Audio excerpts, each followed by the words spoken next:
Absolutely.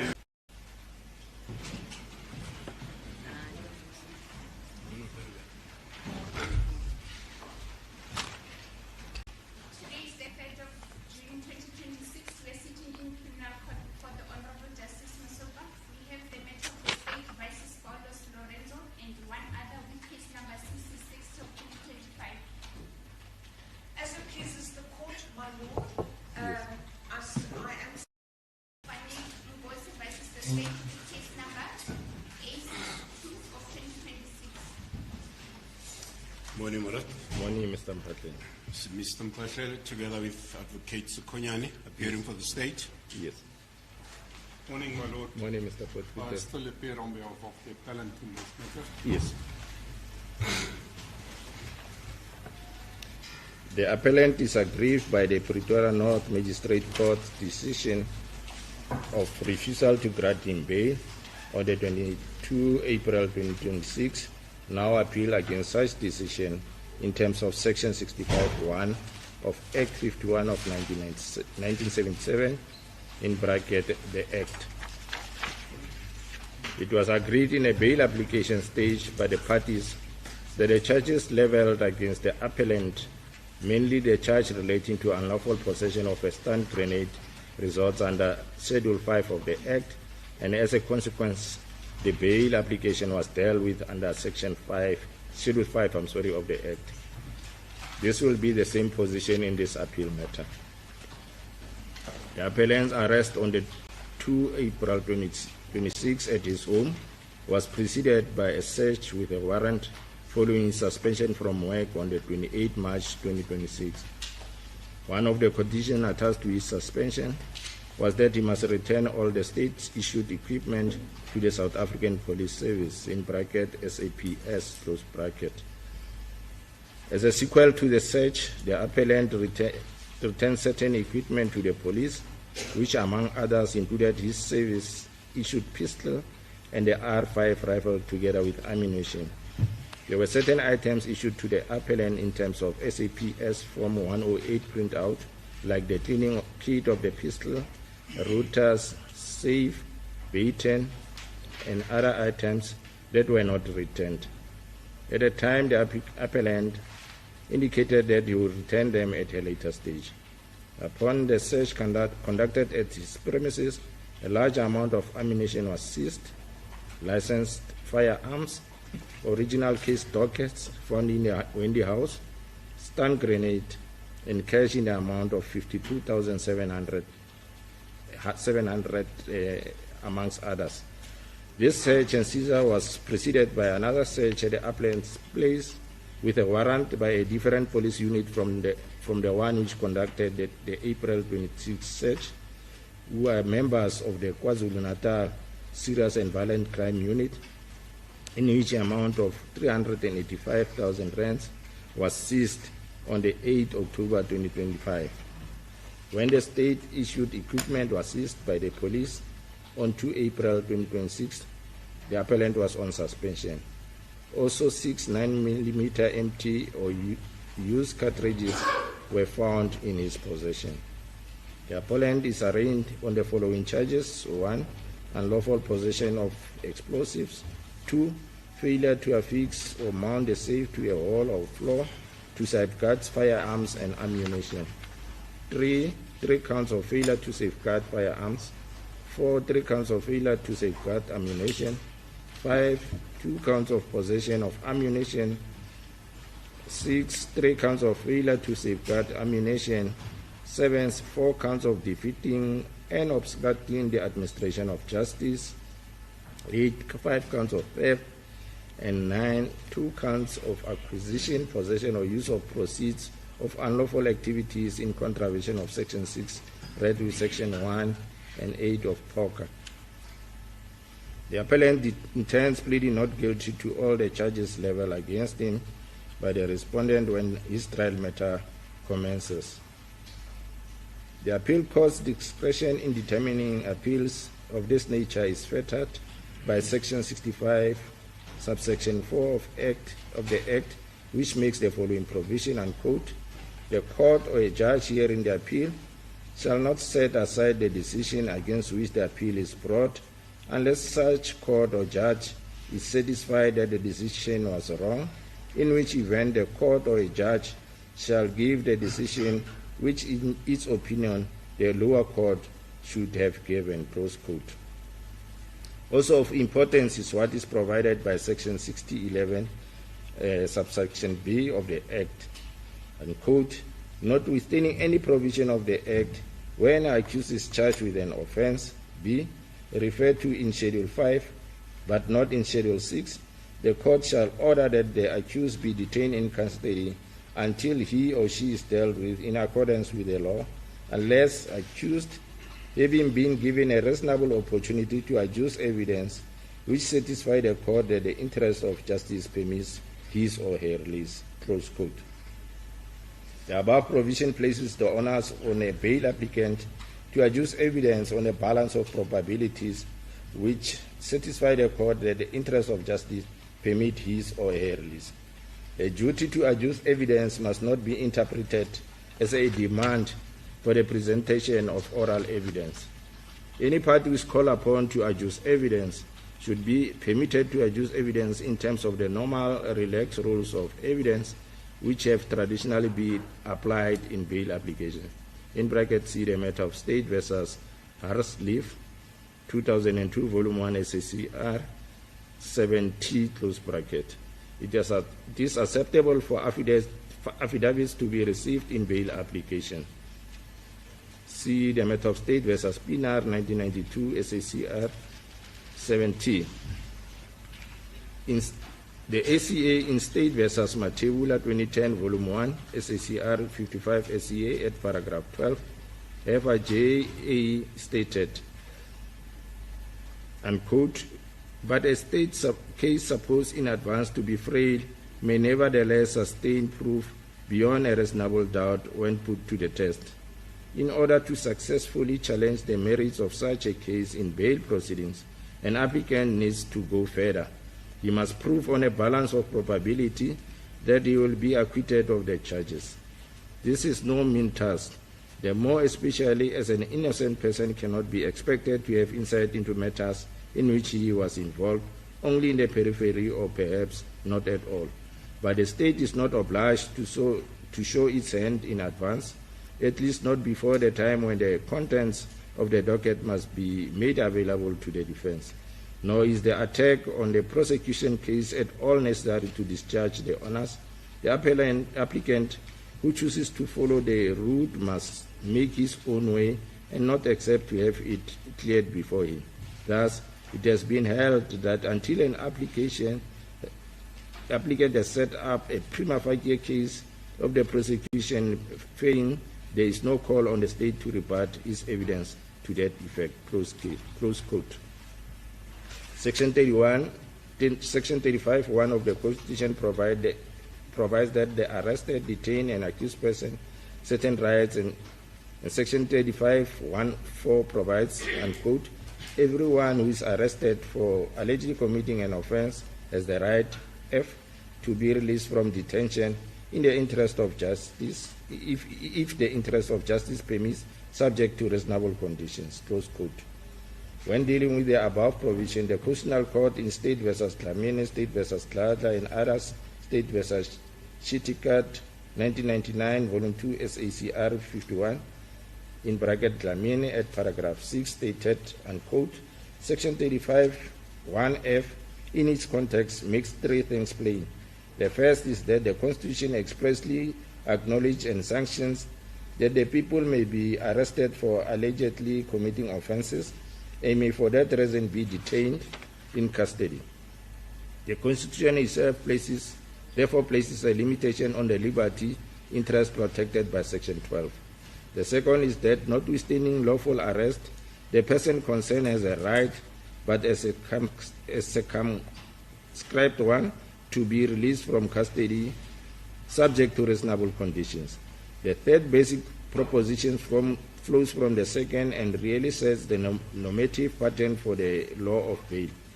It is that the criterion for release is whether the interest of justice permits it. What that term means, both in the Constitution and Section 60 of the SCPA, is central to much of the statement and will be thrashed out later.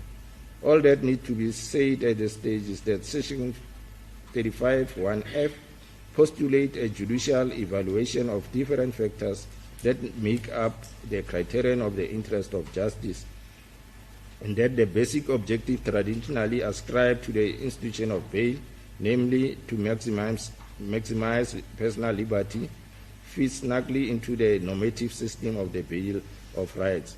It is accordingly important that the rules of that institution, which are said by some to be at odds with those values, be scrutinized systematically."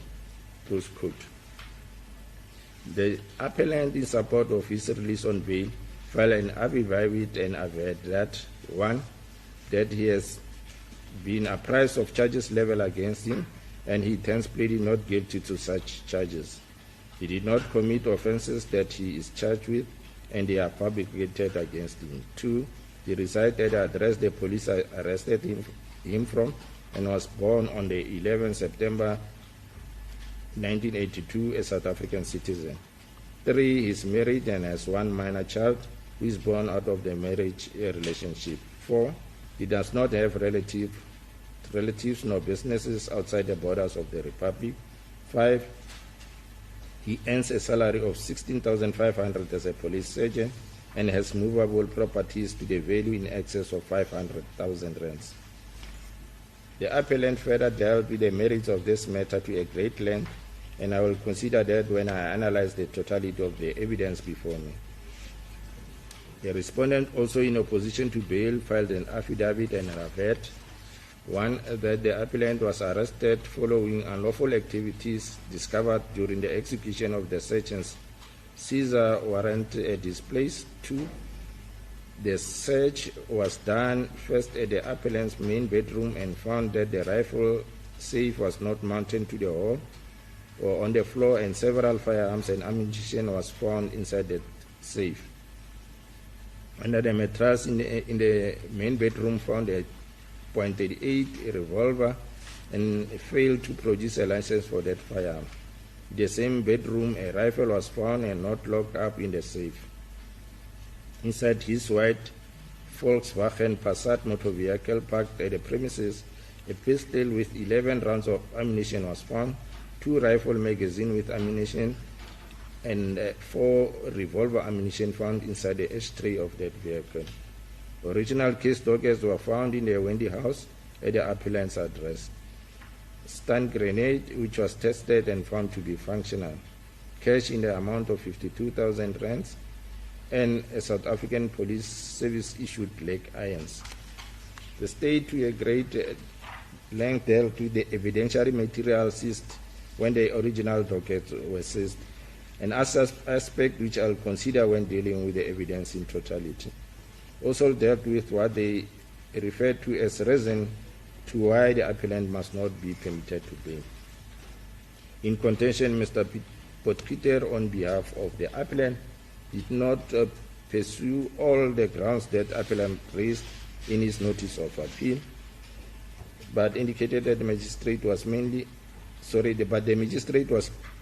criticized for not properly applying the bail law, and also considered trial matters in the bail application, mainly relating to the credibility findings he made at the bail stage. The appellant's right to be presumed innocent in the bail stage is enshrined in the Constitution. This is a right that Mr. Potgieter contended that it was taken away from the appellant when he was denied bail.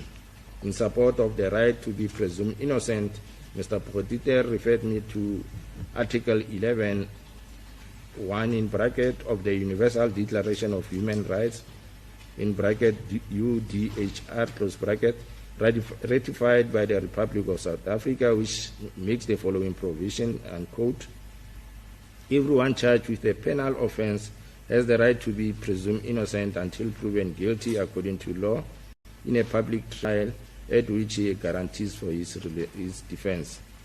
Also, Principle 36 of the UDHR, which provides a detained person suspected of or charged with a criminal offense shall be presumed innocent and shall be treated as such until proved guilty according to law in public trial, at which he has had all the guarantees necessary for his defense. Section 39(1)(b) to C enjoins court, when interpreting the Bill of Rights, to consider international law and consider foreign law. Section 35(3)(h) of the Constitution provides for the similar protection provided, and quote, every accused person has a right to a fair trial, which includes the right H to be presumed innocent, close quote. On a proper reading of the magistrate judgment, it is difficult for one to come to that conclusion that such rights were taken away from the appellant, as there's nothing in the judgment that suggests that. The magistrate, when denying the appellant bail, stated, unquote, this court has carefully balanced the applicant's constitutional rights, his personal circumstances, the presumptions of innocence, and the interest of justice, close quote. In 𝐬𝐮𝐬𝐜𝐫𝐢𝐻𝐿𝐵𝐻, the Constitutional Court stated that the grant or refusal of bail is unmistakably a judicial function. In a bail application, the inquiry is not really concerned with the question of guilt. By merely denying the appellant bail does not entail interference with a bail applicant's right to be presumed innocent, but the magistrate was exercising the discretion she possessed. The nature of the inquiry here is to assess if the magistrate correctly exercised the discretion here. Section 35(1)(f) presupposes a deprivation of freedom by arrest that is constitutional. This deprivation is for the limited purpose of ensuring that an arrest is duly and fairly tried. This limitation is justified by Section 36 of the Constitution.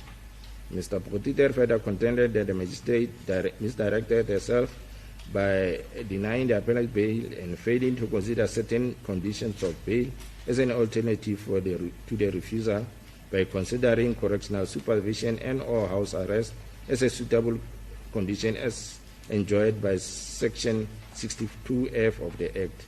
The aforementioned section makes the following provision, unquote, any court before which a charge is pending in respect of bail has been granted may at any stage, whether the bail was granted by that court or any other court, on application by the prosecutor, add any further condition of bail. F, which provides that the accused shall be placed under supervision of a probation officer or a correctional official, close quote. And according to Mr. Potiter, this is mainly for the monitoring of the bail applicant. The magistrate did not consider any of the bail conditions provided supra as alternative to refusal of bail. The provision of the above section is plain. An alternative can be considered by court at any stage in event bail is granted. The above does not state that in the event bail is to be refused, the bail court must consider the alternative as provided. Mr. Potiter's reliance on the above provision is, in my considered view, misplaced. When considering the release of bail applicant in the interest of justice, as is required of the applicant to show in casu, one has to consider the considerations stipulated on Section 60(11)(b) of the Act. Apart from that, Section 64 to 9 and what is required by Section 35(1)(f) of the Constitution must also be considered. Section 64(e) of the Act expressly postulates that it is to come to play only in exceptional circumstances, in brackets C 𝐵𝐿𝐼𝐻, and only in those rare cases where it is really justified. The magistrate was criticized in finding that the appellant will endanger the public, and such finding is a credibility finding, taking into consideration that the appellant is denying such allegations. The magistrate misdirected herself and failed to consider the fact that the respondent alleged that those firearms were seized by the police are no longer in possession of the appellant. Such credibility finding is premature, as it is a trial matter issue after assessing all the evidence before it has to make such determination. In the judgment, when dealing with what the appellant referred to as credibility finding, the magistrate made the following pronouncement, unquote, the applicant's case is characterized by bare denials and unsubstantiated assertions. He has failed to provide a credible explanation for possession of police dockets and SAPS equipment. He has also failed to provide satisfactory evidence of unlawful storage of firearms and ammunition. He has also not provided an assurance that he will not interfere with the administration of justice. Close quote. The magistrate was correct in her view when she also found that, unquote, issues relating to the admissibility of evidence, credibility of witnesses, and the ultimate determination of guilt or innocence fall within the exclusive domain of the trial court, where such matters will be fully ventilated. Close quote. I am therefore at idem with Mr. Potgiester's submission that credibility finding is the domain of the trial court, a view that the magistrate possessed at the time of the determination of bail application. However, the magistrate is competent to make a credibility finding during a bail hearing strictly within the context of the inquiry, rather than to determine the bail applicant's guilt or innocence. That must be assessed to determine whether the release of the bail applicant would be in the interest of justice. This is basically what the magistrate did, and did not exercise a discretion that she lacked. In considering the interest of justice which permits the release of bail applicant on bail, one has to consider the jurisdictional factors indicated in subsection 64A to E, read with section 68A and section 69 of the Act. Jurisdictional factors in subsection 4A to E were dealt with by the magistrate in a judgment, as it is a requirement. It was contended by the appellant that the respondent is opposing bail, stated that there is a possibility that the appellant, when released on bail, he may commit Schedule 1 offense, whereas the test is likelihood. Further, the state's case is based on a suspicion of what was stated in the affidavit opposing bail, that the potential for a lengthy prison sentence creates a suspicion to evade bail. The cash amounts found suggested that the appellant has access to unexplained financial resources that could assist in evading prosecution. In support of his contention, Mr. Potgieter referred to 𝐬𝐮𝐬𝐜𝐫𝐢𝐻, wherein the following was stated, and quote, the important proviso throughout is that there has to be a likelihood, i.e. a probability, then such risk will materialize.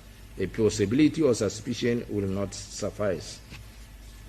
But it's further stated in 𝐬𝐮𝐬𝐜𝐫𝐢𝐻 that still dealing with that concept, and quote, at the same time, a finding that there is indeed such a likelihood is no more than a factor to be weighed with all others in deciding what the interests of justice are. That is not constitutionally offensive, nor does it resemble detention without trial, the reprehensible institution really targeted when one speaks of preventive detention.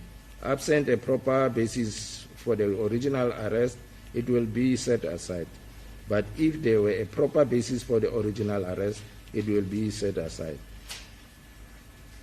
But if there was a proper cause, one cannot justify release solely on the absence of trial-related grounds, close quote.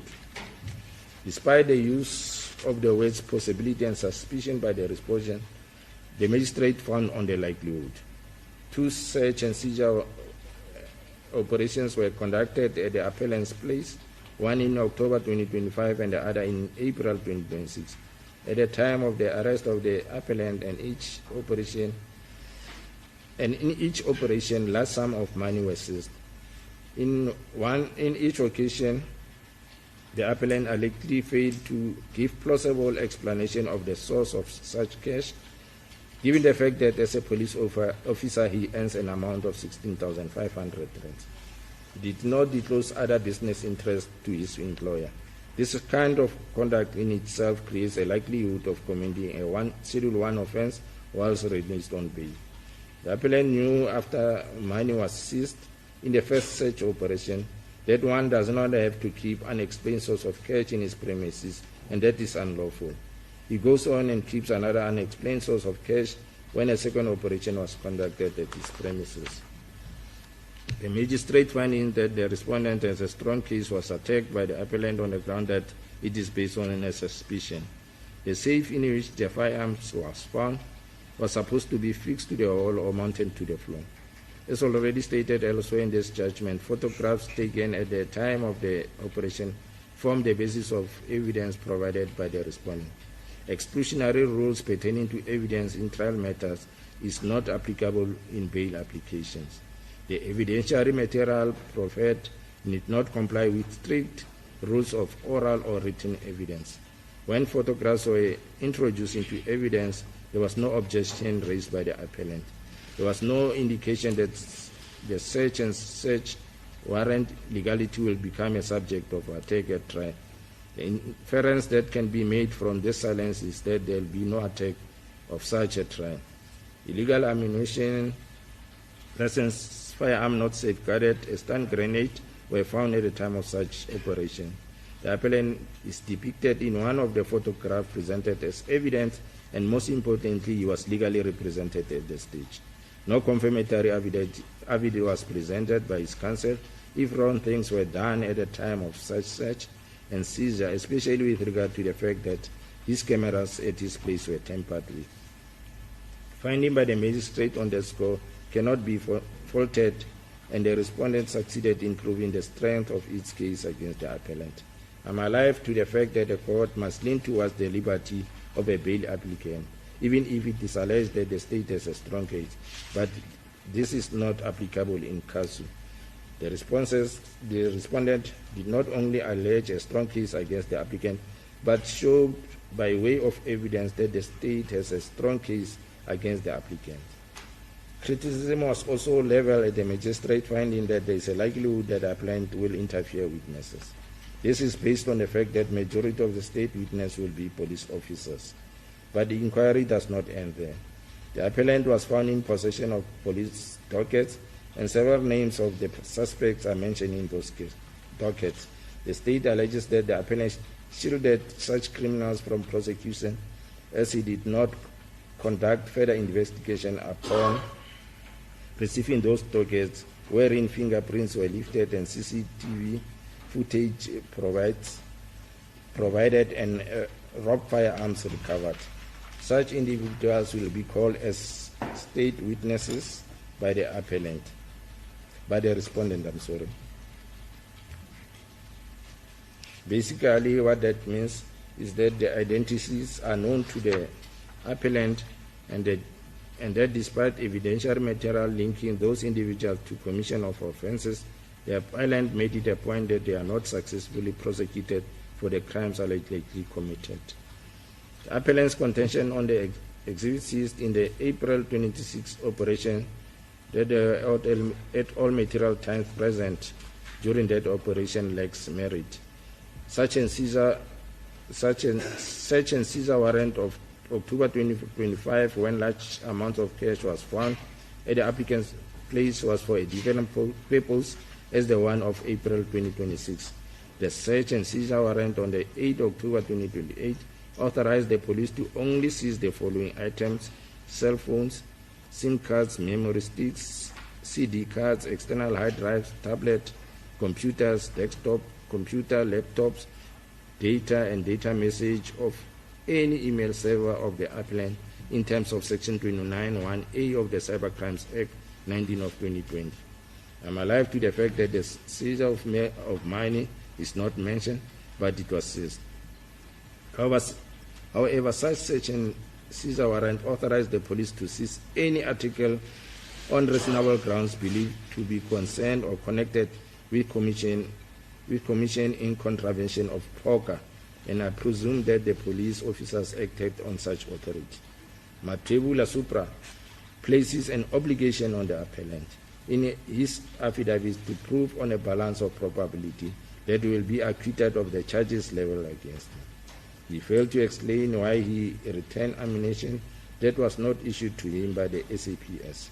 He failed to deal with the fact that he was found in possession of the police-issued equipment after he was directed to return his equipment during his suspension. The fact that he was, as part of the suspension, not to enter his workplace cannot stand. After his suspension, he went to his workplace to return certain issued equipment and met with a police officer at the basement to return such items. He does not explain why he failed to further adopt the same approach. Police leg irons were found at his place.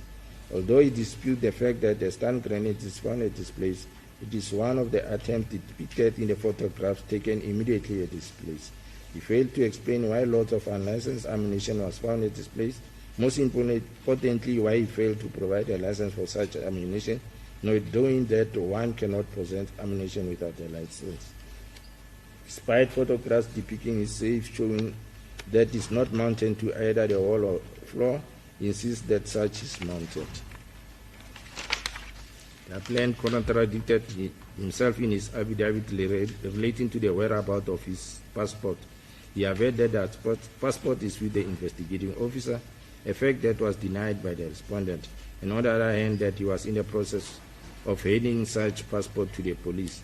In argument, Mr. Potgieter indicated that such passport was with the counsel who did the bail application. Only such passport to be produced by his instructing attorney in court. The magistrate considered what is mentioned in Section 64E of the Act. The Act would, in exceptional circumstances, that the release of the appellant will disturb public order or undermine public peace or security.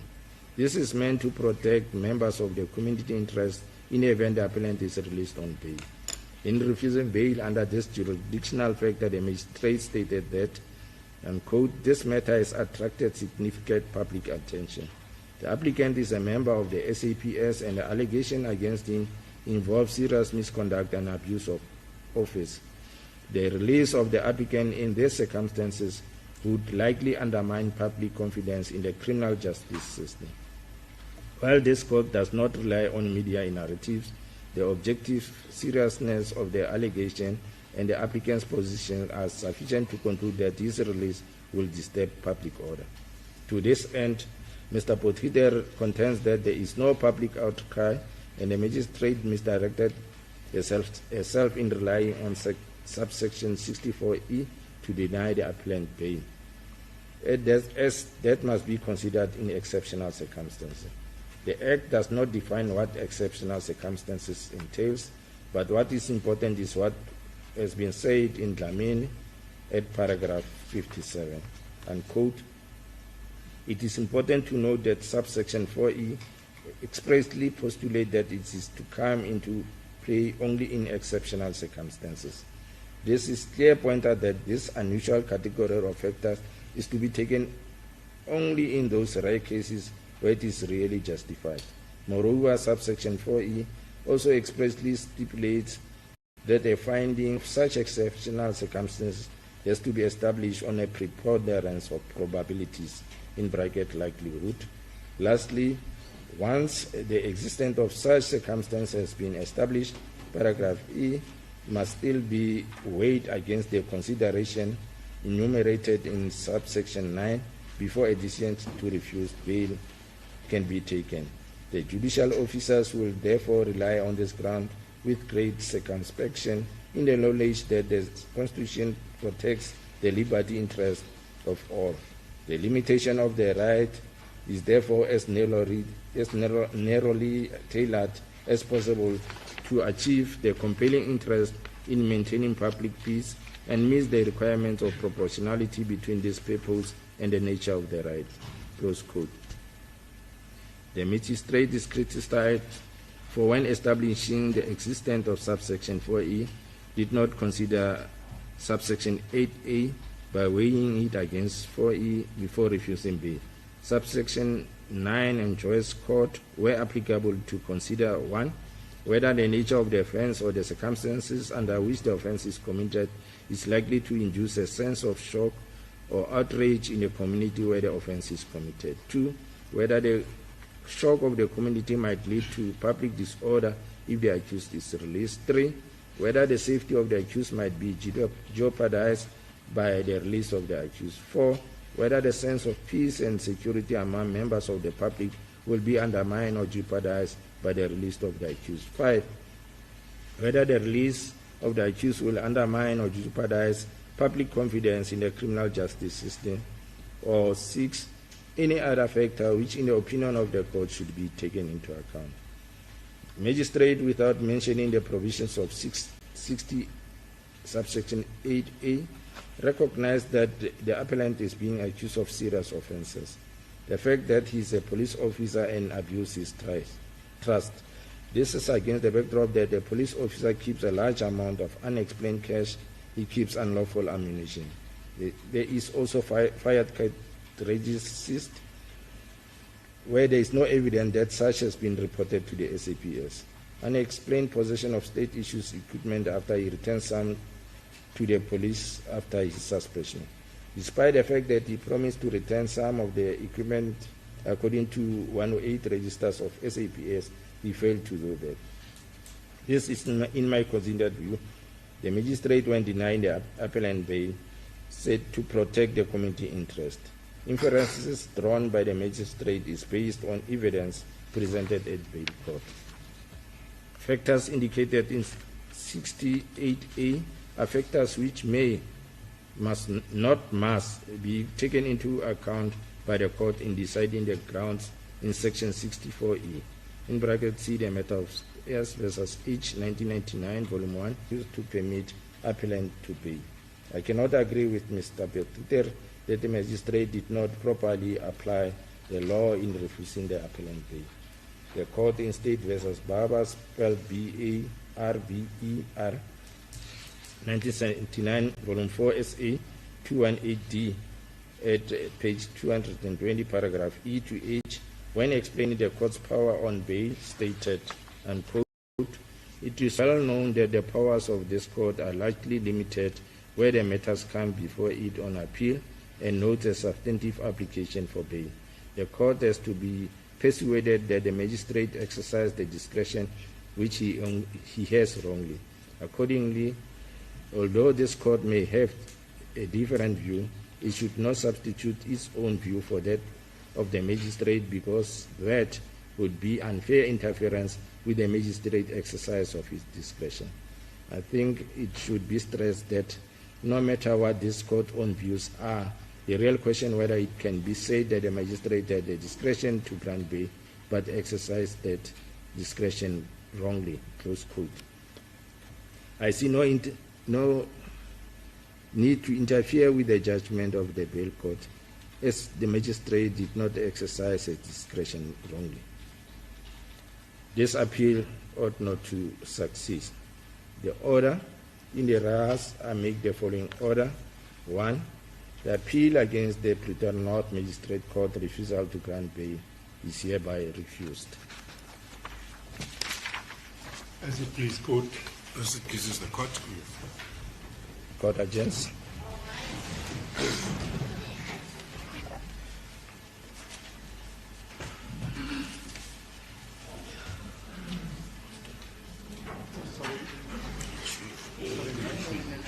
Sorry, ma'am.